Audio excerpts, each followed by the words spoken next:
여러분, 안녕하세요. 지금 이 영상을 보고 계신다면 혹시 건강검진에서 지방간 진단 받으셨나요?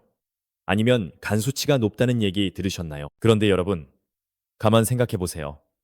술 한 방울도 입에 안 댔는데 간이 나쁘다니. 이게 말이 되나요? 처음 들으면 정말 황당하시죠? 저도 그랬어요. 처음엔 믿기지 않았어요. 하지만 지금부터 제가 말씀드리는 내용 들으시면 여러분 깜짝 놀라실 거예요. 술보다 더 무서운 게 우리 식탁에 있거든요. 매일 드시는 평범한 음식이 여러분의 간을 조용히 망가뜨리고 있어요. 그런데 좋은 소식이 있어요.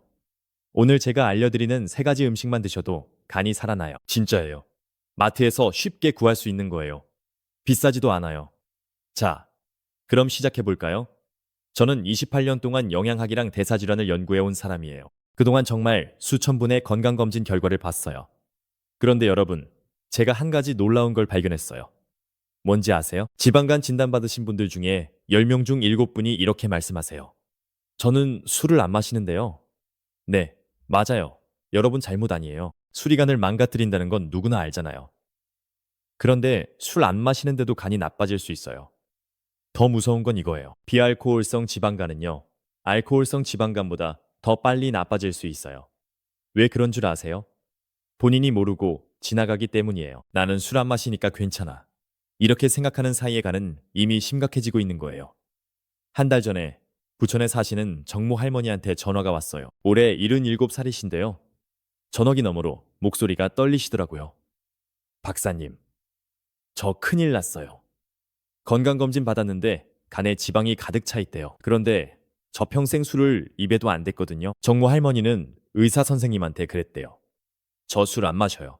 그랬더니 의사 선생님이 뭐라고 하셨는지 아세요?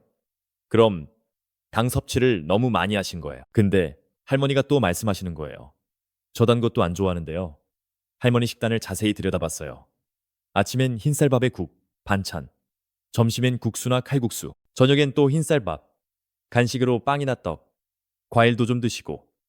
여러분, 이게 바로 문제예요. 단 것 안 드셔도 밥이랑 면이랑 빵이다 몸속에서 당으로 바뀌거든요. 정모 할머니는 3년 전부터 간 수치가 계속 높게 나왔대요. 처음엔 나이 들어서 그런가 보다 하고 넘기셨대요.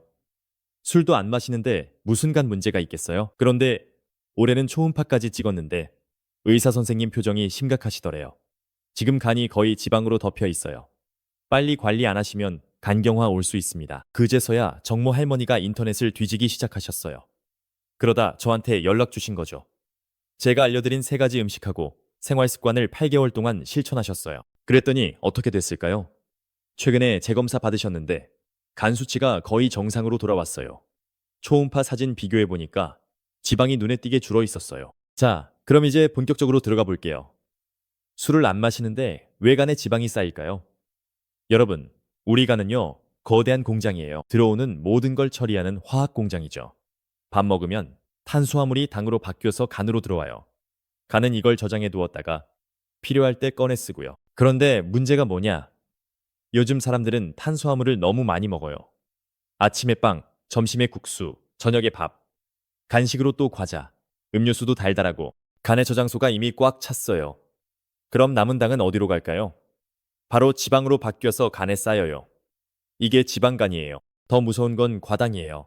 과일 주스, 액상과당 들어간 음료수, 가공식품, 이런 거 자주 드시면 간이 과로해요.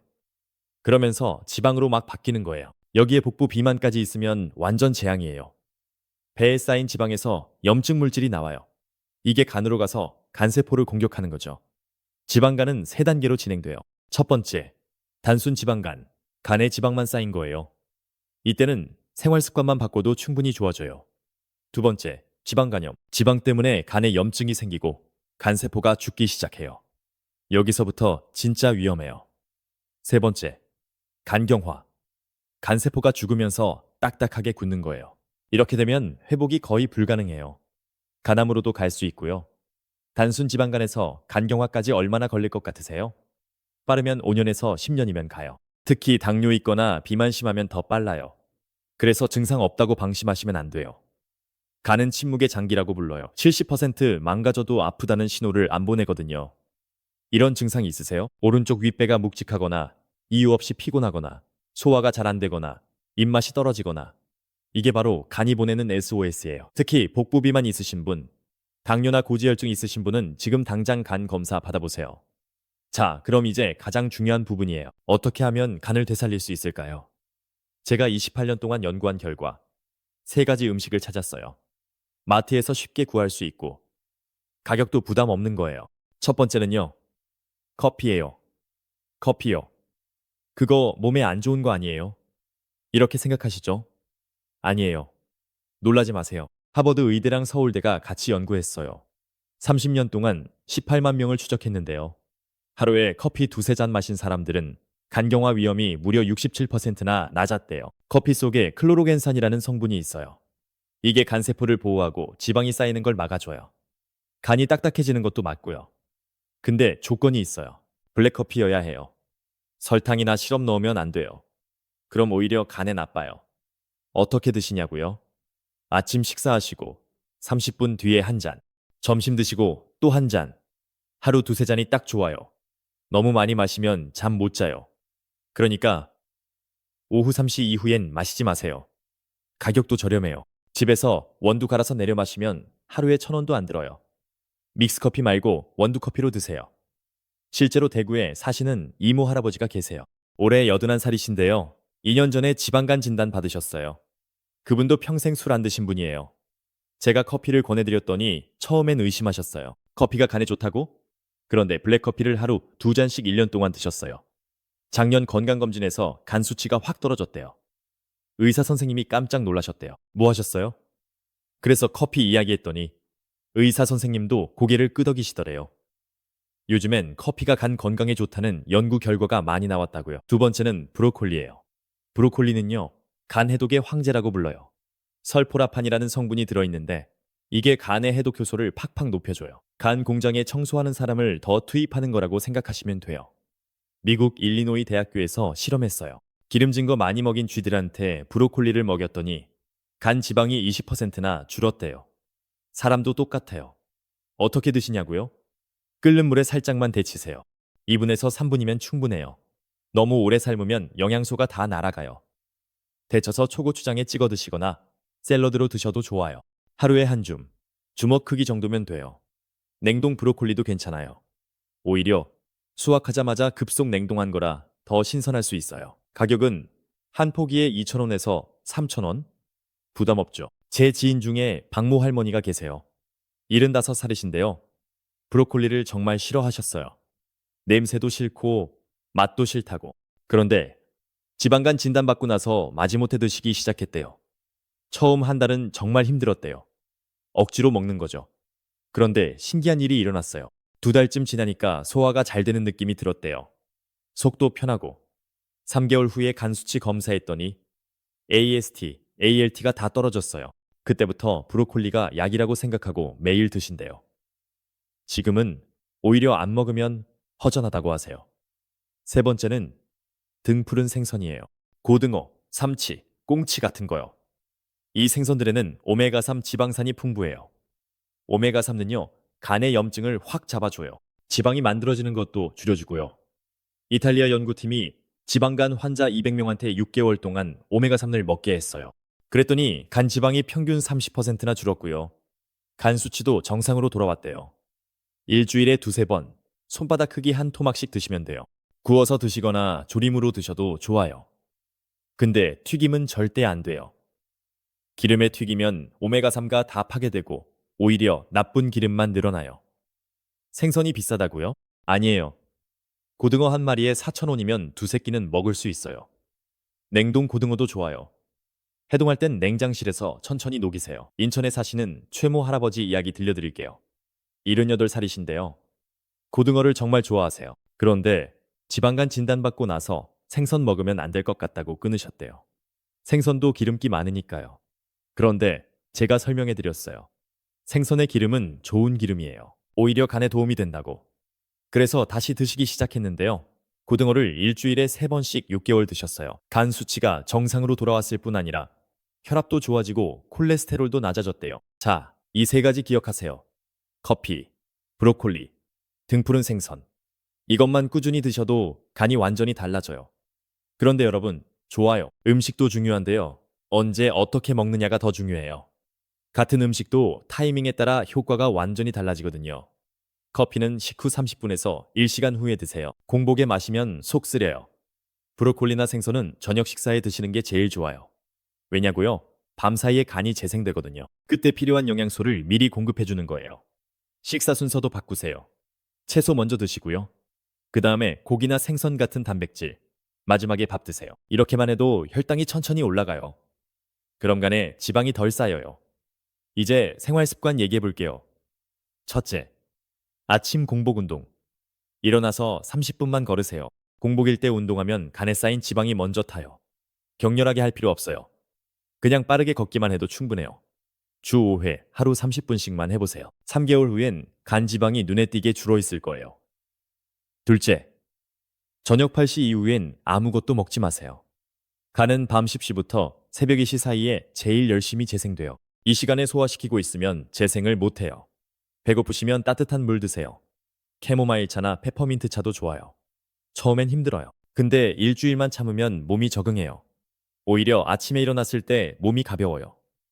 수원에 사시는 김모 할머니는 평생 야식을 드셨대요. 밤 11시쯤 되면 출출해서 라면이나 빵을 드셨어요. 그런데 지방간 진단받고 야식을 끊었어요. 처음 3일은 정말 힘들었대요. 밤만 되면 배가 고파서 잠을 못 잤어요. 그런데 일주일 지나니까 적응됐대요. 한 달 후엔 오히려 몸이 가벼워진 느낌. 3개월 후 검사에서 간 수치가 눈에 띄게 좋아졌어요. 셋째, 충분히 주무세요.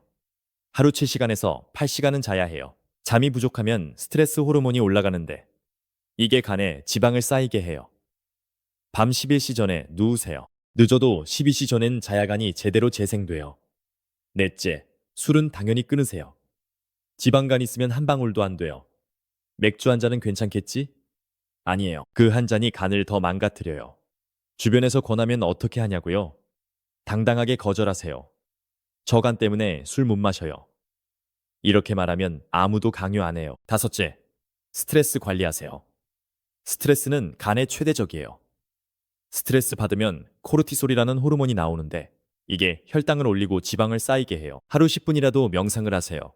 눈 감고 깊게 숨 쉬면서 아무 생각도 하지 마세요. 취미 생활도 중요해요. 좋아하는 걸 하세요. 노래 부르기, 그림 그리기, 산책, 독서. 뭐든 좋아요. 즐거운 활동을 하면 스트레스 호르몬이 낮아지고 행복 호르몬이 올라가요. 여섯째, 정기 검진 받으세요. 6개월에 한 번씩은 간 수치 검사를 받으세요. AST, ALT, GGT 수치를 확인하세요. 이 수치들이 간 건강의 바로미터예요. 1년에 한 번은 복부 초음파도 찍으세요. 혈액 검사로는 안 나오는 지방간이 초음파에선 보여요. 당뇨 있으신 분은 과일량을 조절하세요. 당분이 있으니까요. 대신 브로콜리를 더 드세요. 고혈압 있으신 분은 생선 조림할 때 간장을 적게 쓰세요. 나트륨이 많으면 혈압에 안 좋아요. 혈액 희석제 드시는 분은 녹차를 너무 많이 마시지 마세요. 약효를 방해할 수 있어요. 의사 선생님한테 물어보고 드세요. 하루 식단의 황금 비율은요. 채소 반, 단백질 4분의 1, 탄수화물 4분의 1이에요. 아침엔 커피 한 잔에 브로콜리 샐러드, 점심엔 현미밥 반 공기에 고등어구이, 저녁엔 채소 위주 식사. 이렇게만 하셔도 3개월 후엔 간 수치가 확 좋아지실 거예요. 자, 많은 분들이 궁금해하시는 것들 정리해 볼게요. 지방간 있으면 고기 먹으면 안 되나요? 아니요. 고기를 아예 끊을 필요는 없어요. 대신 기름기 적은 살코기를 드세요. 닭가슴살, 돼지 안심, 소고기, 우둔살 같은 거요. 삼겹살이나 갈비처럼 기름진 건 피하시고요. 고기 먹을 때 채소를 많이 드세요. 고기 한 점에 채소 3점 정도면 좋아요. 과일은 많이 먹어도 되나요? 과일도 조심하셔야 해요. 과일의 당분이 간에서 지방으로 바뀌거든요. 하루에 사과 반 개에서 1개 또는 귤 2~3개 정도가 적당해요. 과일 주스는 절대 안 돼요. 주스로 만들면 식이섬유는 없어지고 당만 남아요.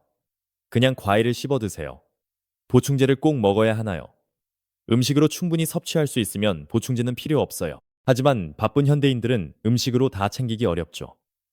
그럴 땐 오메가3나 밀크시슬 같은 보충제를 드셔도 좋아요. 단, 과다 복용하지 마시고 제품 설명서대로 드세요. 간 수치가 정상으로 돌아오면 원래대로 먹어도 되나요? 절대 안 돼요. 다시 옛날 식습관으로 돌아가면 금방 재발해요. 건강한 식습관은 평생 유지하셔야 해요. 이건 잠깐 하는 다이어트가 아니라 생활 방식을 바꾸는 거예요. 술을 정말 한 방울도 못 마시나요? 지방간 있으시면 한 방울도 안 돼요. 간이 회복될 때까지는 완전히 끊으세요. 간 수치가 완전히 정상으로 돌아오고 6개월 이상 유지된 후에 의사 선생님한테 물어보고 아주 가끔 소량만 드실 수 있어요. 그것도 맥주 반 잔 정도요. 자, 오늘 배운 내용 중에 꼭 지켜야 할 것만 정리할게요. 첫째, 간부터 챙기세요. 간은 우리 몸의 화학 공장이에요. 여기가 망가지면 온몸이 무너져요. 술 안 마셔도 탄수화물, 당분, 스트레스 때문에 간이 망가질 수 있어요. 둘째, 음식은 약이에요. 커피, 브로콜리, 등푸른 생선, 이 세 가지만 꾸준히 드셔도 간이 달라져요. 매일 조금씩 꾸준히 드시는 게 중요해요. 셋째, 증상을 기다리지 마세요. 간은 침묵의 장기예요. 아플 때는 이미 늦었어요. 6개월마다 간 수치 검사하시고 1년마다 초음파 찍으세요. 조기 발견이 생명이에요. 이 영상이 도움되셨다면 댓글로 나도 할 수 있다 라고 써주세요. 여러분의 다짐이 다른 분들한테도 큰 힘이 돼요. 가족이랑 친구들한테도 공유해 주시고요. 함께 건강 지켜나가요. 구독이랑 알림 설정도 꼭 눌러주세요. 앞으로도 여러분 건강 위한 정보 계속 가져올게요. 중요한 말씀 드릴게요. 이 영상의 정보는 일반적인 건강관리 목적이에요. 개인의 진단이나 치료를 대체할 수 없습니다. 지방간은 간경화, 간암으로 갈 수 있는 심각한 질환이에요. 오른쪽 윗배가 계속 아프거나 눈이나 피부가 노랗게 변하거나 소변이 갈색으로 변하거나 이유 없이 체중이 확 빠지면 즉시 병원 가세요. 당뇨, 고혈압, 고지혈증 있으신 분, 비만하신 분, 가족력 있으신 분은 더 자주 검사 받으세요. 특히 간 수치가 정상의 2배 이상이면 반드시 전문의 선생님한테 가세요. 이 영상에서 소개한 음식이나 방법 시작하기 전에 담당 의사 선생님한테 물어보세요. 특히 약 드시는 분들은 음식이랑 약의 상호작용이 있을 수 있어요. 본 영상의 진행자는 의사가 아닌 건강정보 연구자로서 의학 논문과 연구 자료를 바탕으로 정보를 전달하는 교육 콘텐츠예요. 모든 정보는 참고용이며 개인 상황에 따라 다를 수 있습니다. 처음에 말씀드린 정모 할머니 기억나시죠? 술 한 방울 안 마셨는데 지방간 진단받으셨던 분이요. 8개월이 지난 지금 정모 할머니는 완전히 달라지셨어요. 얼마 전에 전화 주셨는데 목소리가 완전히 달라져 있었어요. 박사님, 요즘 매일 아침 산책하고 커피 마시는 게 낙이에요. 브로콜리랑 고등어도 이제 안 먹으면 허전해요. 무엇보다 건강검진에서 간 수치가 정상으로 나왔을 때 얼마나 기뻤는지 몰라요. 77살 늙은이가 뭘 더 바라겠어요. 그냥 건강하게 손주들 얼굴 보면서 사는 게 소원이었는데 이제 가능할 것 같아요. 여러분도 할 수 있어요. 나이는 그냥 숫자예요. 80세에 시작하셔도 충분해요. 우리 몸은 놀라운 회복력을 가지고 있거든요. 필요한 건 시작하는 용기랑 꾸준함 뿐이에요. 건강한 간은 작은 습관에서 만들어져요. 오늘 저녁 식탁에 브로콜리 한 접시 올려보세요. 내일 아침엔 블랙커피 한 잔 마셔보세요. 그렇게 하루하루 쌓이면 3개월 후엔 놀라운 변화를 경험하실 거예요. 옛말에 이런 말이 있잖아요. 천리길도 한 걸음부터. 여러분의 건강한 간으로 가는 첫걸음을 오늘 내디뎌 보세요. 저도 함께 응원하겠습니다. 우리 모두 건강하게, 100세까지 건강하게 살아요. 여러분의 새로운 시작을 진심으로 응원합니다. 감사합니다.